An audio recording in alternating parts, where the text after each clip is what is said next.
जान लीजिए हमारा चुनाव चिन्ह जो है वो बंदूक है। देवराज मंत्री बन गई लो, अब यहाँ हमार राज चली।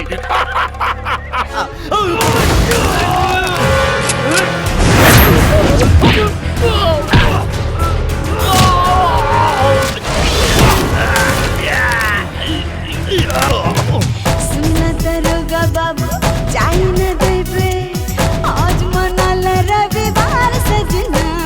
कि तुम्हारी बहन एक मंत्री के खुश कैले रहे।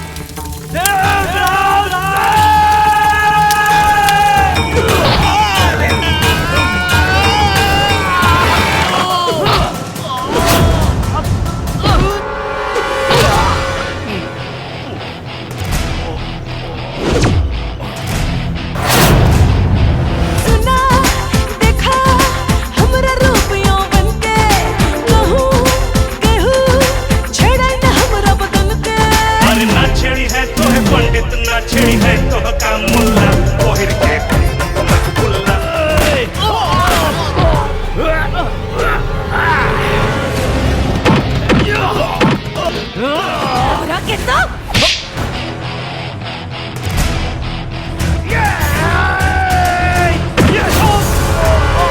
हमार बिटिया, अरे तोहनन के खिलावल पिलावल सब बेकार हो गई।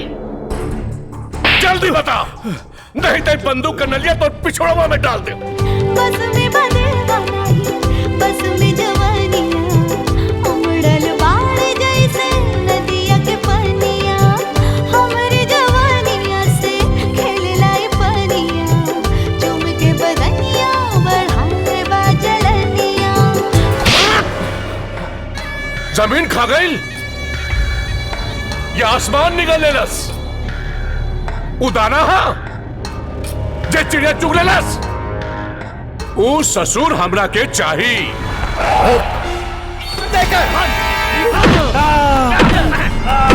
उठा के तो तू ले आइला, अब जब मन करे रखबा, जब मर्जी तो छोड़ देबा। तोहरा से हमका कितना प्यार बा, कैसे हम बताई समझाई कि जियरा हमरा कितना बेकरार बा। तो के पैसा और मंत्री पद चाहिए।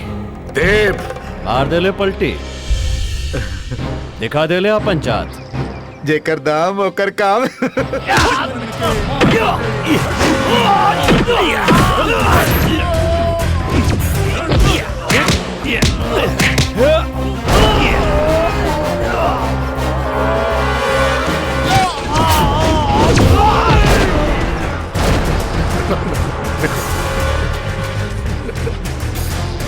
नहीं नहीं नहीं, ऐसा मत कर। देखो देखो देखो हम तो देखो देखो।